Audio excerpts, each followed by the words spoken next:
My name is Dr. Farman Ali and I'm a GP, family physician. So how do you diagnose blood pressure? Remember, a one-off high reading is not a diagnostic of having blood pressure or hypertension. So when you take your blood pressure, you usually come with two figures. For example, I took my blood pressure earlier today and it was 126 by 77. The top figure is called the systolic, and this is the measure of the pressure inside your arteries when your heart is pumping the blood out. The lower figure, the diastolic pressure as it is called, is the pressure inside your arteries when your heart is relaxing between beats. The third number is the heart rate. It was at 90 beats per minute. It is usually less than that, but maybe I was a bit nervous. As we said, a one-off blood pressure reading that is high does not mean that you have hypertension. Your blood pressure varies throughout the day. It may be high for a short period of time if you are anxious, stress, pain, or if you have been just exercising. For blood pressure to be diagnosed, the blood pressure has to remain persistently above 140 by 90 in clinical settings or 135 over 85 in your home.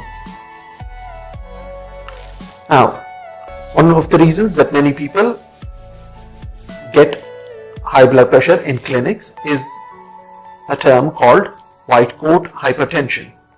These people become anxious when they attend medical clinics, and hence this should not be labeled as hypertension. For these type of patients, you can have ambulatory blood pressure or home blood pressure monitoring to rule out that it was not a one-off rise in blood pressure. What is ambulatory blood pressure? Ambulatory blood pressure is it's a small machine that is attached to your arm and takes recordings usually over 24 hours period. As a rule, the average ambulatory blood pressure readings gives the truest account of your blood pressure.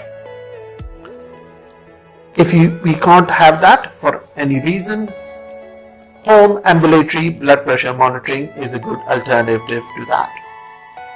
So what happens in the home blood pressure monitoring?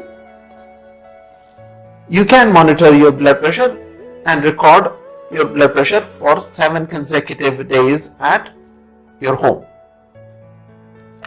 Now, on each day, you take 2 blood pressure readings, one in the morning between 6 a.m. and midday, and another one in the evening somewhere between 6 p.m. and midnight, usually 12 hours apart.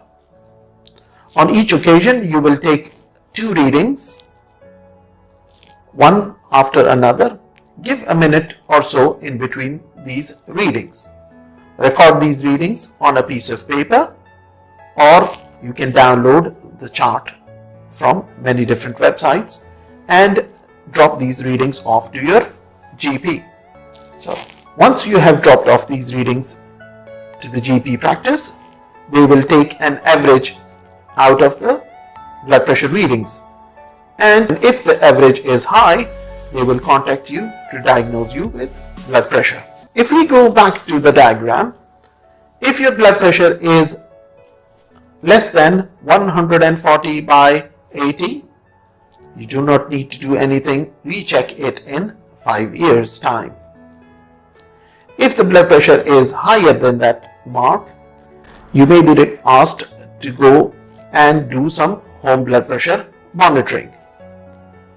Again, if it is less than stage 2 hypertension, you do not require treatment unless you have got some underlying health problems.